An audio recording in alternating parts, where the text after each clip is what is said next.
Heavy floods triggered by typhoons have lashed many parts of northern China this summer, a crucial period for the autumn grain crop yield. China has stepped up efforts to help the flood-ravaged regions restore agricultural production and ensure a bumper harvest.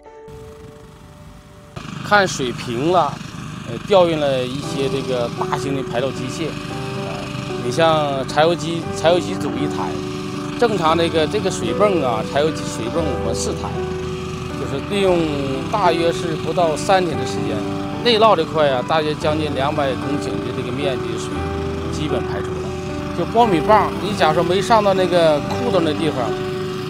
这种情况下我们及时排出去了，这一部分保住了。第一呢，抓紧清除这个田间积水，田间积水清除之后，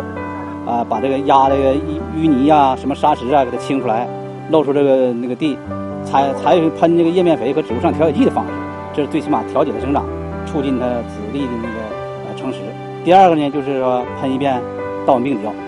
防止稻蚊病、蚊虫病的发生。农技专家专门针对防范风险和雨后的病虫害预防来给我们进行指导，告诉我们要注意加固棚体、补装漏电保护装置，这样呢就可以减少损失，保障咱们农作物的收成。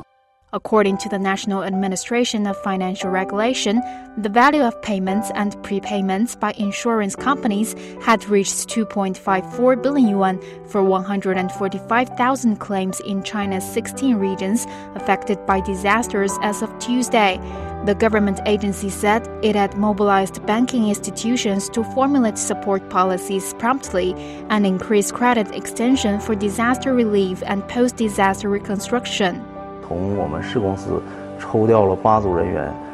然后通过无人机、还有卫星遥感、还有这个地面巡查这3种方式，现在目前正在全力的这个核查这个目前咱们这个农田的相关损失。通过我们这种多维度的这个技术手段吧，能够把每块这个地块的这个相应的损失准确的这个核查出来，然后这个最后呢跟这个百姓进行核对，然后我们抓紧时间第一时间进行赔付。